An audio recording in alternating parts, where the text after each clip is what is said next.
Well, we are in Sonoma, California for another episode of He Said. She Said. And I'm Michael. And I'm Katie. Okay, Katie. Now, this is Katie Byrne, and she is a marriage and family counselor who resides in beautiful Sonoma, California. This is a great place. Isn't it? No, thank you. And thank you for the invitation. We are sitting here in the garden looking at this beautiful area that survived the Sonoma fires. We won't get into all those details, but Katie, thank you for being here. It's exciting. So we had a lot of conversations with other ladies, and some of them were in their 30s, and they had their 30s perspective on life. Yeah. And then we had one who was 49, another one who was in her 60s. So we were starting to walk up the ladder a little bit and getting toward our ages, and we're giving that more mature perspective. But you here, and hopefully you'll be back from time to time, as a professional, as the professional clinician who will talk about some of these things, not just opinions and things like that, but just why we do some of these things. So let's get going. One of the things that we talked a lot about, and one of the reasons for He Said, She Said, is because we wanted to encourage and enhance communication between couples. I would like you to give us your speech, your preachings about how important communication is in a relationship. Okay, well, God, I'm not used to being invited by a male to preach. Because males don't communicate. Because males don't listen, and they don't want to hear what I have to say. That's funny. I don't know. I don't want to put men down, but I like to be provocative. Yeah. Okay. Well, that's okay. Well, you are invited, okay. And thank you for. And we're different too. Men and women are different. Oh, totally. So it's okay. So we got to get into that too. But all right. So my spiel would be this. I think coupling, being in a couple, could change the world if people would communicate. Because if you think about the state of the world, the conflicts we're all in, we're in them every day with road rage. Right. But we're watching them on the news. And we think, oh, it's the problem with politics. But no, it's a problem in our homes. It starts at home, and then it goes out from there. We are not telling the truth. We're lying to each other. Can I interject something? We're lying. No. Wait, let me finish. Well, I'm just saying we're lying for no reason. We're lying for no reason. Go ahead. We don't even need to lie. I'm giving you a bad time here. Michael, no, don't interrupt me. Anyway.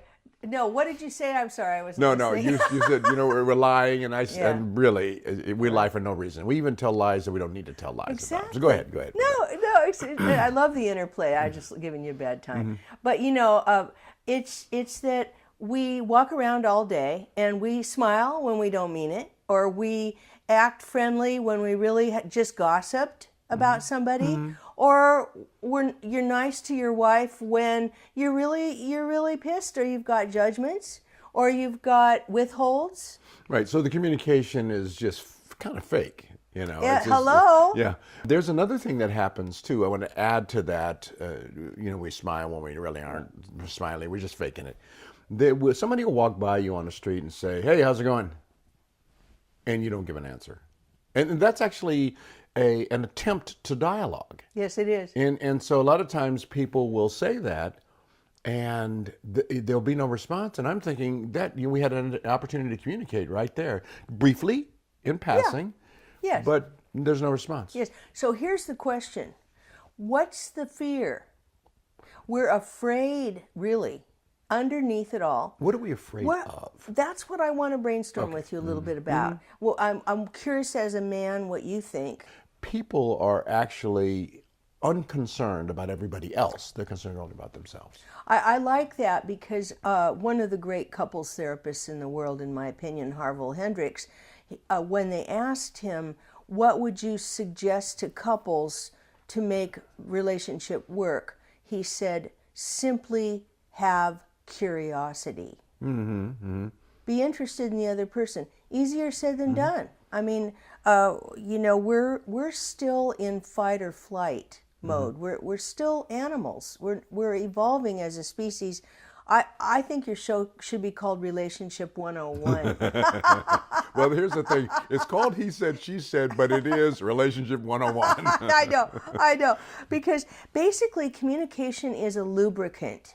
You know, it's the thing that makes everything else work. When couples come to me, it doesn't matter to me whether the issue is sex or money. Usually is one of those. It's usually both of those. You know, or anger, or affairs. But to me, what I care about is, are they having intercourse? Are they talking? Mm-hmm. I mean, that's an old school word For communication. Yeah, communication. So, but Hey, why don't we do it? So why don't we do it? I mean, why don't we communicate? Yeah. Okay, you had mentioned anger, and you had mentioned fear. So we'll get to anger because that's a big subject. But the fear part, to me, I think that men are afraid to have a conversation because they have to release these feelings. I think that's one of the reasons that they're afraid to have a conversation. Plus, they open that can of worms. If I engage in a conversation with a woman and she starts telling me all the things that she feels, all the things that she wants and doesn't want, and I'm not doing those things, then I just said, man, why did I even say that? Why did I even open that door? So why don't we just not talk about it? Yeah. But the thing that bothers me about that fear, and this is the number one thing for me that I just don't understand as a man. It seems that women, when they want to talk, they talk about things, they get it off their chest. It might be a rage or anger or fear or something like that they're expressing, but they get it off their chest. They walk away from that feeling a little bit of relief that they got that, thank you for listening, I got it off my chest. And when they do that, the man doesn't say, oh, that's great, thank you for all that information. He either ignores it or he jumps to fixing it.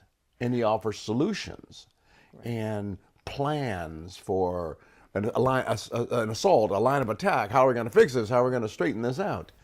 And that's not, from what women say, that's not what they're looking for. They just want you to understand them and hear them out. Right, and women want to be seen, we want to be heard, we want to be cherished. Men want to be respected. So it's an oxymoron. I mean, it's kind of a screwy situation because you're right. If you ask your partner to go ahead and share whatever she has on her mind, you're probably going to get some criticisms. Yes, exactly. And so what I say is that women are crabby.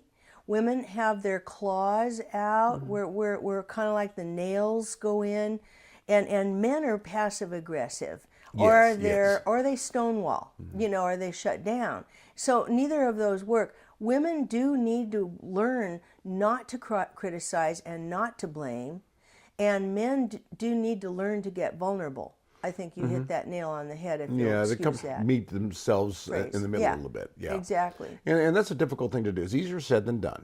But when you say, let's say we take this apart, one comment at a time, say women might be crabby. Right. Now, if you were to sit down with a woman, by the way, counseling is a great thing because with a counselor, that's a third party who kind of keeps things even. Because when two people are sitting and talking to each other, the claws come out, they say things they shouldn't say, they say things they don't mean, they can't back out, they can't take it back. But a counselor should be able to say, okay, tell me how you feel about that. What did you mean actually by that? And did you mean, because it sounded to me like you said this, and it may have sounded to her like you said this. So the counselor seems to keep things in balance. Without a counselor there, without a third party there who can maintain that steady level, people go at each other. You say something, not you, but my partner says something that is something I'm not doing. That's a criticism, all right? And I defend myself, I say something defensive, and then she gets upset because I'm not taking responsibility for what she thinks is my, and it's back and forth, back and forth. Right. No, I think that what I do help couples do is when you communicate, it's important that you say what you feel and need, and that means usually talking about not you didn't take out the dishes and I really need you to do that, but say I get afraid or hurt when I come home and laundry's all over the house. I get afraid you don't love me. I get afraid maybe I just feel hurt because we've already talked about that. Those are more vulnerable feelings. And then I ask for what I need, you know, but I have to put it in a context. If I say to you, I really need you to do the dishes after we eat, and I have to explain to you, you know what it is? It's that's the way it was for me growing up. Mm-hmm. And it makes me feel loved when you do that. I know it sounds silly. Some women want flowers or candy, but when you do the dishes, I feel loved. So those are the kind of vulnerable requests that people aren't making. I think it's that, and it's even deeper than that, in that people will say, I'm mad at you because you didn't do the dishes. But that's not the reason why they're mad. That's something that you didn't do that reminds them that they're mad. So they may be mad at you because they don't think that you cherish them enough generally as a husband. They don't think that you respect them enough generally as a wife or something like that. So they pick something that you've done or haven't done, and they say that is the thing that I'm mad at you about.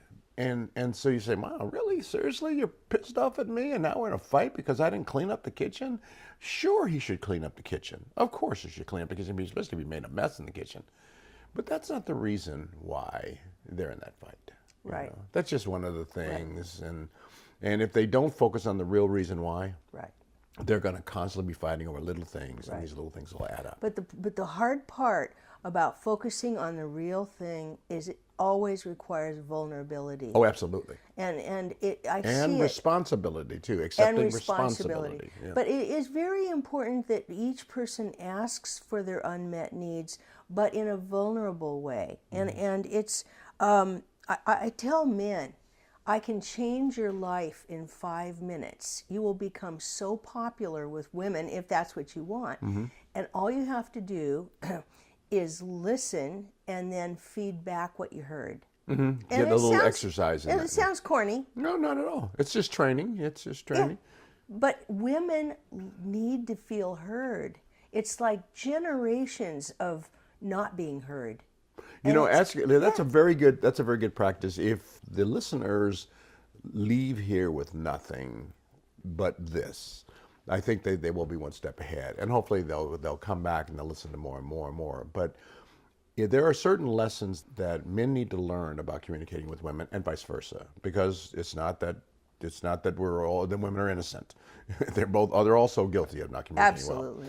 If one of the lessons that they learn about communicating with women is get into that little practice of, here's what I heard you say, and then telling them back, regurgitating what you heard them say. Let me stop a second. Here's what I heard you say. Let me know if I'm hearing you right. And then she says, yes, that's what I'm telling you. Or, no, that's not what I said at all. Exactly. But if they get into that practice where he says, okay, I heard you. Now, this is what I heard you say. This is what I'm reacting to. And I think that what it would do is it would prevent people from being angry and feeling unappreciated and not listened to. And let me just pause here for a moment, because part of the problem with these short podcasts is they're too short. So can you come back with me in Sure. another podcast? Absolutely. Can we talk about the transition from not being heard and not being listened to and not being respected to the anger that results on both sides? Absolutely. Okay, great. So this is He Said. She Said. And again, I'm Michael. I'm Katie. Katie, thank you for joining. Katie Byrne. Yeah, Katie Byrne. Katie Byrne, the counselor. Don't forget. Thank you for joining us. Thank you.